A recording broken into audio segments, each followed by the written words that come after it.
के बच्चे तो स्पेशल रूप से इसे देखते रहे, क्योंकि एमपी बोर्ड का जो एग्जाम है बहुत ही नजदीक है। तो चलिए शुरू करते हैं, और आज का पहला क्वेश्चन यहाँ पर आप देखेंगे। क्वेश्चन क्या कहता है, हिज ब्रदर यानी उसका भाई सोल्ड, देखिए सेल सोल्ड, सोल्ड सोल्ड मतलब सेल यानी बेचना, और वर्ब का यहाँ पे थर्ड फॉर्म हो गया या second form, sell sold sold.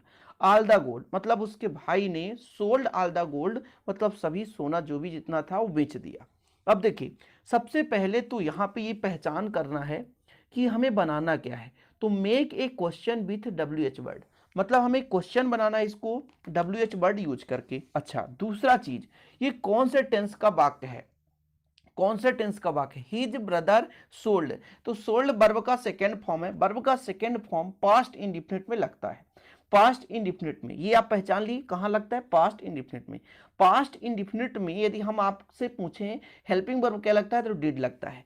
तो डब्ल्यू एच वर्ड लगाना है, तो पास्ट इंडिफिनिट का यदि हम देखें कि कैसे इसको हम डब्ल्यू एच वर्ड में कन्वर्ट करेंगे, तो पहले डब्ल्यू एच में लगा देते हैं व्हाट, व्हाट मतलब क्या, तो लगा देते हैं व्हाट, और व्हाट के बाद प्यारे बच्चों क्या लगेगा, W H A T, W H A T what. इसके बाद लगता है हेल्पिंग वर्ब, हेल्पिंग वर्ब क्या लग जाएगा, डिड।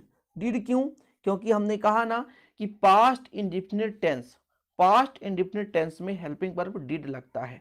कैसे हमने पहचाना, सोल्ड देखकर, वर्ब का सेकेंड फॉर्म। तो व्हाट डिड, देखिए his brother sold all the gold, तो या फिर इसके बाद हम सब्जेक्ट लगाएंगे। सब्जेक्ट यहाँ पे क्या है, सब्जेक्ट है हिज, तो यहाँ पर लिखेंगे हिज, क्या हिज। फिर ब्रदर, हिज ब्रदर यानी उसका भाई, brother B R O T H E R, brothers. फिर आपका यहाँ पे वर्ब का कौन सा फॉर्म लगेगा, तो जो पास्ट आपका इंडिफिनिट होता है उसमें यदि हम क्वेश्चन मार्क बनाते हैं तो ये इंट्रोगेटिव सेंटेंस का वाक्य कहलाता है।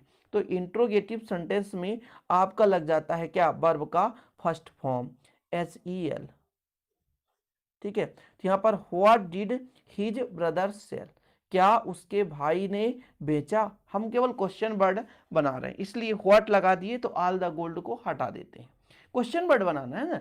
तो what did his brother sell, क्या उसके भाई ने बेचा, हम क्वेश्चन पूछ रहे हैं, तो ये आपका क्वेश्चन बन चुका है, क्या क्वेश्चन बन चुका। दूसरा क्वेश्चन है आई नो दैट, मैं जानता हूं कि लेड नॉट मच, ज्यादा शीशा नहीं, लेड यानी शीशा होता है ना, इसको अपन को कन्वर्ट करना है। तो चलिए शुरू करते हैं। यहां पर चेंज द वॉइस, वॉइस बनाना है, तो सबसे पहले वाक्य का पहचानना पड़ेगा। आई नो दैट मैं जानता हूं कि लेड नॉट मच, ज्यादा शीशा नहीं है, मतलब प्रेजेंट इंडिफिनिट साधारण वाक्य है, ठीक है, ज्यादा शीशा नहीं साधारण वाक्य है। अब साधारण वाक्य को जब हम किस में बदलते हैं, बदलते हैं हम वॉइस में, तो इज एम आर लगता है, और यदि एक सब्जेक्ट है, एक सब्जेक्ट एक वचन है, तो फिर हम इज लगाएंगे। तो पहले हम ऑब्जेक्ट देखते हैं, तो आई यानी सब्जेक्ट हो गया, लेड यानी शीशा ऑब्जेक्ट हो गया। तो यहां पर आप लिख सकते हो पहले क्या लगाओगे, that lad, T H A T, that lad, ये आपका ऑब्जेक्ट है, तो ऑब्जेक्ट पहले लगाओगे। इसके बाद आपका लगता है हेल्पिंग वर्ब। इसके बाद वर्ब देखो, वर्ब है क्या, वर्ब के साथ साथ नॉट शब्द है, इसलिए हेल्पिंग वर्ब नॉट लगा दो। फिर वर्ब का थर्ड फॉर्म, नो का नोन हो जाएगा, K N O W N, known. इसके बाद आई का जब चेंज होता है तो मी, तो बाय मी हो जाएगा, आई का मी हो जाता है, ही का हिम हो जाता है, सी का हर हो जाता है, ठीक है। इतना क्लियर है, पता होना चाहिए। यू का यू, दे का देम हो जाता है, बी का अस हो जाता है, आई का मी आपने देख ही लिया। अगला आप देखते हैं, he is my boss, he is bearing a red shirt, मतलब वो मेरे बॉस हैं और एक लाल कपड़े पहनते हैं। Combine to make a relative clause, relative clause में आपको हु जोड़ना है, इसमें और कुछ नहीं है। इसका आंसर यदि मैं कहूं तो सीधा आपको कुछ नहीं जोड़ना है, ही इज माई बॉस, इतना तो आप लिख ही सकते हो, ही इज माई बॉस, इतना तो लिख सकते हो, इसमें कोई दिक्कत नहीं है, ही इज माई बॉस। इसके बाद आपको बनाना है रिलेटिव, तो यहाँ पर इसको आपको हटा करके ऐसे लिख देना, जो कि, जो शब्द जोड़ना है, तो हु इज, जो कि, bearing B A R I N G A, bearing a red, मतलब जो कि रेड शर्ट पहनते हैं, S H I R T, ठीक। जो शब्द जोड़ेंगे तो आपका बन जाता है रिलेटिव, यानी रिलेट करना है कि वे मेरे बॉस हैं जो कि क्या पहनते हैं, जो कि रेड शर्ट पहनते हैं। इसके बाद अगला आप देखिए, अगला आपका है प्यारे बच्चों, अगला है he is so weak that he can not stand, मतलब वो वीक है, इतना है कि वो खड़े नहीं हो सकते हैं। ठीक है, तो इसको आपको टू और टू का प्रयोग करना है। तो सो को हटाओ, सो को हटाओ और टू को जोड़ दो। यहां से आपको पूरा कैन नॉट हटाना है, दैट कैन नॉट हटाकर इस टू को जोड़ देना है। सो को हटाओ और टू जोड़ दो, ऐसे आपको बहुत सारे मिलेंगे। ठीक है, सो को हटाओ और टू जोड़ दो। इसके बाद आप दैट ही कैन नॉट को हटाओ और इस छोटा टू जोड़ दो, यानी यहाँ पे टी डबल ओ है और ये टू है। तो इसका आंसर ऐसा हो जाएगा। ये ऐसे क्वेश्चन हमेशा पूछे जाते हैं। तो ही इज, आप यहां लगा दो टू वीक टू स्टैंड, मतलब वो खड़े होने के लिए कमजोर है, सिंपल है। ठीक है, वो खड़े होने के लिए कमजोर है। ये आपका हो गया चौथा। क्वेश्चन नंबर आपका 5 है, the child cried for milk, बच्चा जो है दूध के लिए रो रहा है, बच्चा जो है दूध के लिए रो रहा है। इसका आपको राइट आंसर देना है। ठीक है, तो यहां पर देखिए क्राइड यानी वर्ब का सेकंड फॉर्म लग रहा है, क्राई यानी चिल्लाना हो, क्राई क्राइड क्राइड। तो क्राइड जो है प्यारे बच्चों वर्ब का सेकंड फॉर्म है, यानी पास्ट इंडेफिनिट का है, और हमें पास्ट कंटिन्यूअस बनाना है। तो पास्ट कंटिन्यूअस में हेल्पिंग वर्ब जो लगता है बाज वर्ब लगता है। तो बाज वर्ब में जो आपका द चाइल्ड है वो सिंगुलर है, इसके लिए हम बाज लगाएंगे। क्या लगाएंगे? बाज लगाएंगे। तो वो जाएगा आपका राइट आंसर हो जाएगा द CHILD चाइल्ड वाज। बाज क्यों लगा दिया हमने? क्योंकि ये पास्ट कंटिन्यूअस में चल रहा है। ठीक है, बाज। इसके बाद वर्ब का फर्स्ट फॉर्म लगता है CR बाई और ING जोड़ते हैं। पास्ट कंटिन्यूअस हो चाहे प्रेजेंट कंटिन्यूअस हो चाहे फ्यूचर कंटिन्यूअस, तीनों में ING का प्रयोग हम करते हैं।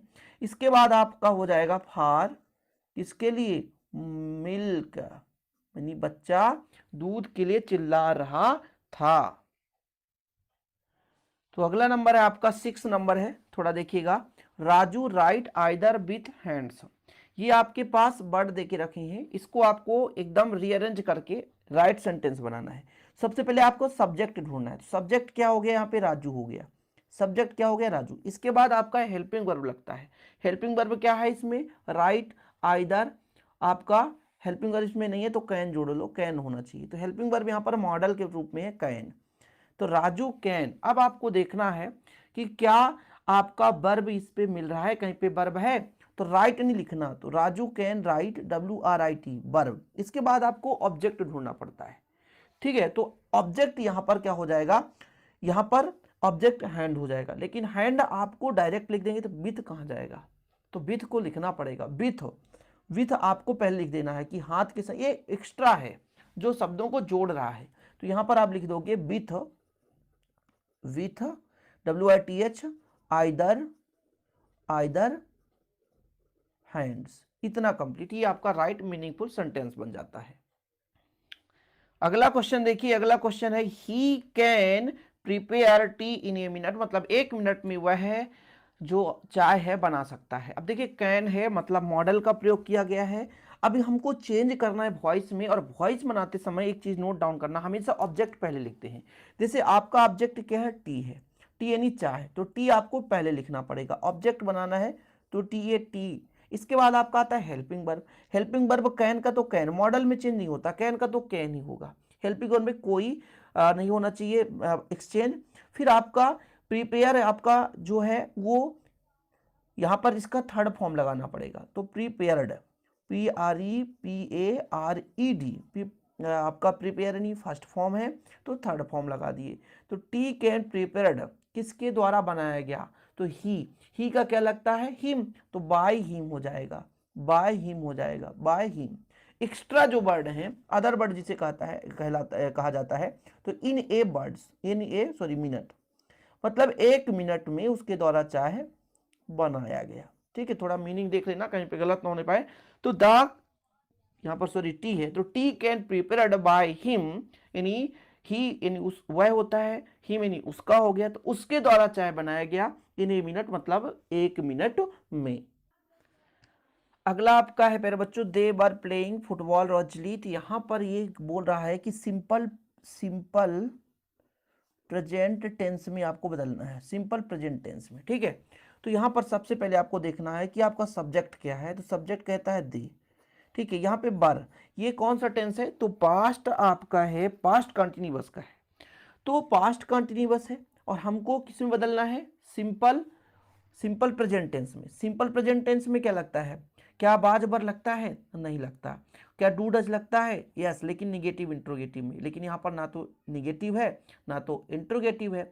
और दे आपका बहुवचन हो गया, तो दे आपका हो जाएगा play, PLA by, they play.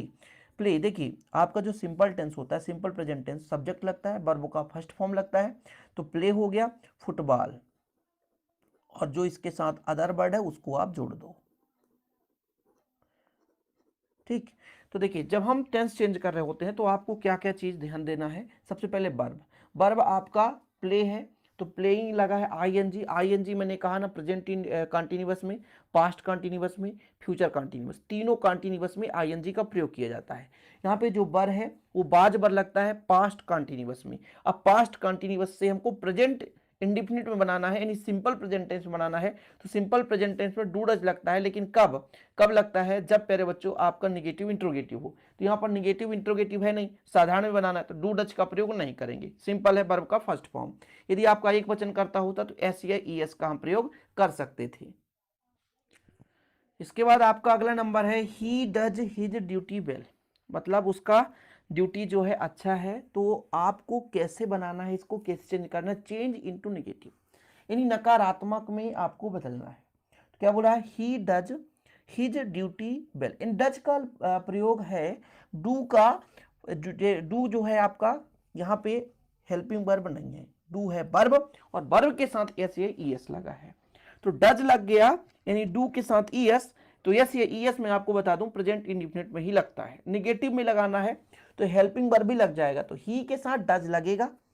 यहाँ पे जो आपका हेल्पिंग वर्ब है वो डज लगेगा, अभी डज लगा नहीं है, यहाँ पे कंफ्यूजन होती है बच्चों को, क्यों, क्योंकि ये जो डू और ES लगा है, डू आपका वर्ब है, डू यानी करना, और ES उसके साथ सहायक शब्द है, तो यहां पर डज जो लगा हुआ है वो प्यारे बच्चों उसका हेल्पिंग वर्ब नहीं है। हेल्पिंग वर्ब बनाने के लिए सब्जेक्ट, फिर आपका निगेटिव बनाना ना, negative subject plus helping verb, तो ही के साथ डज लगता है, एक वचनकर्ता के साथ डज, और डज के बाद नॉट लगाएंगे, इसके बाद वर्ब लगता है। अब वर्ब क्या है यहाँ पे मैंने बताया ना, डू, अब डज मत लगा देना भाई, डज नहीं लगाना है, डू के साथ एस या ES जुड़ता है ना, समझिएगा, तो यहां पर डू के साथ ES जोड़ दिए तो डज हो गया था, तो ये आपका हेल्पिंग वर्ब नहीं था, ये था वर्ब, वर्ब के साथ ES लगा था, तो यस ये ES लगाते हैं अपन, आपको पता है वर्ब के साथ, तो ही डज नॉट डू, फिर आपको कुछ नहीं करना है, सीधा जोड़ देना है his duty well, his duty well, his duty well. अगला क्वेश्चन है और आज का आखिरी क्वेश्चन है, द फैन इज हाई, दूसरा है आई कैन नॉट, इसमें आपको यूजिंग करना है, using so that, so that बनाना है, ठीक है, सो दैट लगाकर किसको सेंटेंस में बनाना है, आंसर करना है। तो द फैन इज हाई, मतलब पंखा जो लगा हुआ है ऊंचाई पर लगा, तो आपको सो लगाना है, तो the fan so high, the fan is को हटाओ और सो लगाओ, हाई, इतना हाई है कि दैट, दैट क्या लगाना है, बीच में दैट लगाओ, आई कैन नॉट टच, मैं उसे छू नहीं सकता, तो आई कैन नॉट टच, ठीक है, यानी इज की जगह सो इतना ऊंचा है कि, यानी that I can not touch, मैं उसे छू नहीं सकता। तो इस प्रकार से मैंने 10 आपको यहाँ पर डू एज डायरेक्टेड कराए हैं, और करा दूंगा, आप लोगों का जैसा भी रिस्पॉन्स रहेगा, इंग्लिश ग्रामर में जो भी आपको डाउट हो, जितना मुझसे बन सकता है उतना मैं कोशिश कर रहा हूँ। MP बोर्ड के सभी बच्चे स्पेशल रूप से तैयार कर लें, किसी भी बोर्ड से हैं, आप लोगों में डू एज डायरेक्टेड यदि आ रहा है तो आप लोग प्लीज इसे तैयार जरूर करें, हो सकता है एनुअल एग्जाम में आपको ऐसे ही मिल जाए, सिमिलर ही मिलेंगे, ये मैं नहीं कहता हूं कि यही क्वेश्चन लो आ ही जाएगा, 100% यही पेपर में आएगा, लेकिन सिमिलर क्वेश्चन मिलेंगे, तो आप लोग अच्छे तरीके से तैयारी कर सकते हैं। उम्मीद करता हूं वीडियो पसंद आएगा, पसंद आए तो लाइक करें, शेयर करें, मिलते हैं अगली वीडियो के साथ। जय हिंद, वंदे मातरम।